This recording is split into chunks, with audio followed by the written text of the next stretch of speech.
হুঁশিয়ারি দিয়েছে মস্কো। জানিয়েছে আয়াতুল্লাহ খামেনির দেশটির সাথে সংঘাতের পরিণতি হবে ভয়াবহ।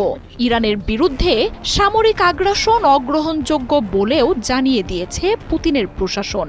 ইরানে যদি সত্যি কোনো আগ্রাসন চালায় আমেরিকা, তবে রাশিয়া দ্ব্যর্থহীনভাবেই পাশে থাকবে, এমনটাই মনে করছেন বিশ্লেষকরা। ট্রাম্পের জয়ের পর থেকেই যুক্তরাষ্ট্রের সাথে ইরানের সরাসরি সংঘাতের শঙ্কা দেখা দেয়। এর মধ্যেই পরমাণু ইস্যু নিয়ে এখন দুই দেশ মুখোমুখি দাঁড়িয়ে। পরমাণু শক্তি ত্যাগ করতে ইরানকে চুক্তিতে আসতে বোমা হামলার মতো সামরিক আগ্রাসনের হুমকি দিচ্ছেন মার্কিন প্রেসিডেন্ট ট্রাম্প।